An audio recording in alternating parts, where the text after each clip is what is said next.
കണ്ടായിരുന്നു. ആ സമയത്ത് ഇത് എക്സ്പെക്ട് ചെയ്തു, അല്ലെങ്കിൽ ഇവരിനോട് ഓക്കെ ഇങ്ങനെ കളിച്ചു കഴിഞ്ഞാൽ കുറച്ചും കൂടെ നല്ലത് ഞാനാണെങ്കിൽ ഇങ്ങനെ കളിച്ചേനെ എന്ന് തോന്നി ഏതെങ്കിലും ഇല്ല? ഞാൻ വിചാരിച്ച മിത്ത് ഒഫീഷ്യൽ അടിക്കുന്ന പക്കൂസൊക്കെ അടിക്കുന്ന ഒരു ചെറിയ ഇതുണ്ടായിരുന്നു. നാണം കെടുത്തി അവൻ പക്കൂസ്. റീക്കോന്റെ കൂട്ടുകാരനാണ് അവൻ, റീക്കോന്റെ ചങ്ക്. പിന്നെ ഇമാര് നന്നായിട്ട് കളിച്ച് നന്നായിട്ട് ഫൈറ്റ് ചെയ്തു. നേരത്തെ പറഞ്ഞായിരുന്നു ഇവിടെയുള്ള കുറെ പേരെയൊക്കെ അറിയാമെന്ന്. അവരോട് എന്തെങ്കിലും ഒരു വേർഡ് ഓഫ് അഡ്വൈസ് ഉണ്ടോ? ലൈക്ക് എന്തെങ്കിലും പറഞ്ഞു കൊടുക്കാണ്ടോ അവർക്ക്? You like top rank in the game ആണ് സായിപ്പ്. അപ്പോൾ എന്തെങ്കിലും ഓൾമോസ്റ്റ് ടോപ്പ് റാങ്ക് ആണ്. പറയാനുള്ളതെന്ന് വെച്ചാൽ എന്താണ് അഡ്വൈസ്? നല്ലത് വല്ലതും പറഞ്ഞു കൊടുക്കുക പിള്ളേർക്ക്.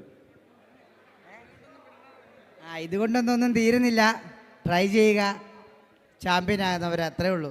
ആൻഡ് ഇവരോടും കൂടെ എന്തെങ്കിലും പറഞ്ഞു കൊടുക്കുക. ഇവരുടെ ഒരു വലിയ അച്ചീവ്മെന്റ് എന്തായാലും. കാരണം ഇത്രയും വലിയൊരു പരിപാടി ആദ്യമായിട്ടാണ് നടക്കുന്നത്. ആദ്യകുമാരാണ് ഫസ്റ്റ് കപ്പ് തൂക്കണത് കേരളത്തിലെ. ആദ്യകുമാർക്ക് എപ്പോഴും ഒരു ഇതായിരിക്കും എന്തായാലും. ഇമാരുടെ ഒരു അച്ചീവ്മെന്റ് ആണ് ഇത് എന്തായാലും.